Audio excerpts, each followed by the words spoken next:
यही 5 देव हैं, आदि गणेश, आदि शक्ति, भगवान विष्णु, भगवान विष्णु, भगवान शिव और सूर्य नारायण। इन 5 देवताओं की अथवा इनके अवतारों की ही पूजा हम आपको करनी चाहिए। यदा कदा कहीं भी मंदिर बने, कोई भी अपने को भगवान सिद्ध करे, उसकी पूजा यदि आप करेंगे तो आप नरकगामी होंगे।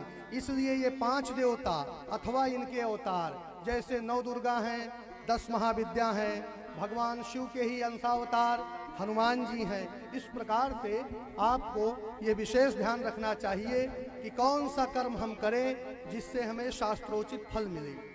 जिन शास्त्रों में कर्म का सिद्धांत लिखा है, उन्हीं शास्त्रों में कौन कर सकता है इसका भी विधान लिखा है।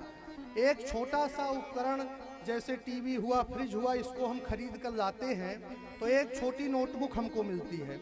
उसमें लिखा रहता है कि कितने वाट का है, कितने करंट से इसको चलाना है, क्या क्या इसमें सावधानी रखनी है। यदि हम वो सावधानी रखते हैं तो वह यंत्र सुचारू रूप से संचालित होता है और जिस उद्देश्य से हम लेके आए हैं उस उद्देश्य को पूरा करता है।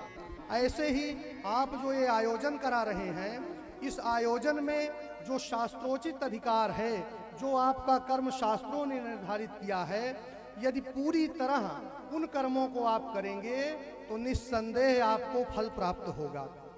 कहीं कहीं किसी को कुछ कर्मों से रोक दिया गया कि ये ऐसा नहीं कर सकते, ये ऐसा नहीं कर सकते, तो वो सावधानी देते हुए रोका गया है, कोई जाति और धर्म के बंधन के कारण नहीं रोका गया है।